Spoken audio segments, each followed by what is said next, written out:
Right. Well, Paulette and Elle's characters really bond on the level that I think they both have been in relationships that didn't really nurture their self-esteem.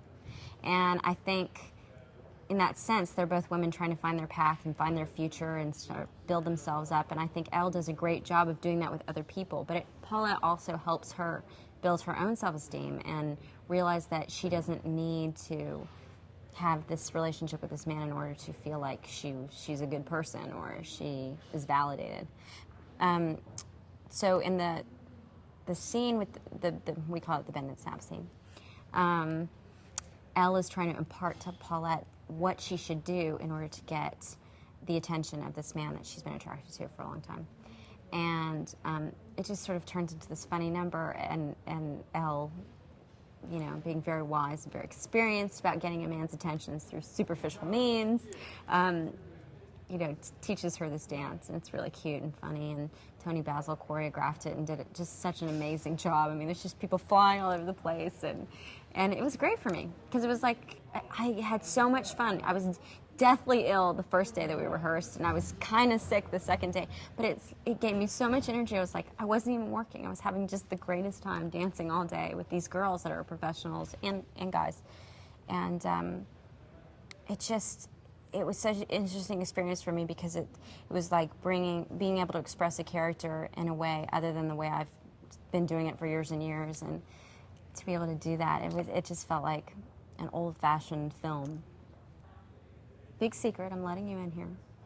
I was a cheerleader for a couple of years. Tony could tell. She saw me, she said, "You were a cheerleader, weren't you?" I said, "Don't tell anybody. Don't give away my secret." Because it's a little mortifying. But she knew. She can tell those things about people. She could spot another. That's not what she said to Jennifer. She goes, "Don't you dare be embarrassed." I said, "Why?" And she said, "Cheerleading made my career." I said, "Okay." Jennifer Coolidge told the story how she was in college and how she had tried to take this extracurricular course with a dance teacher, and she had volunteered, and it was, you know, she was spending her own free time to work with this woman who she thought was such a great dance instructor. And the woman said, she came up to the woman, she said, "I'd like to come to your Saturday class." And the woman said, "Don't bother." And she said, "Why?" And what did she say?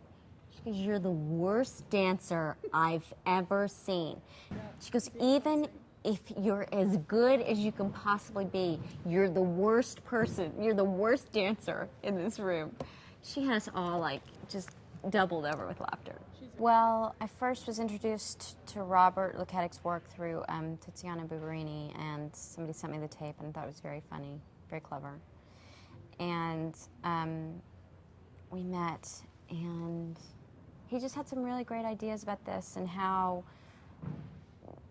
he had this idea that sort of, even though Elle would go through all these trials, she would always maintain a certain integrity of innocence and believing that the people were good and the world was good. And I like that idea. I like the idea that characters don't change. People don't change so dramatically. Who you are inside pretty much stays the same.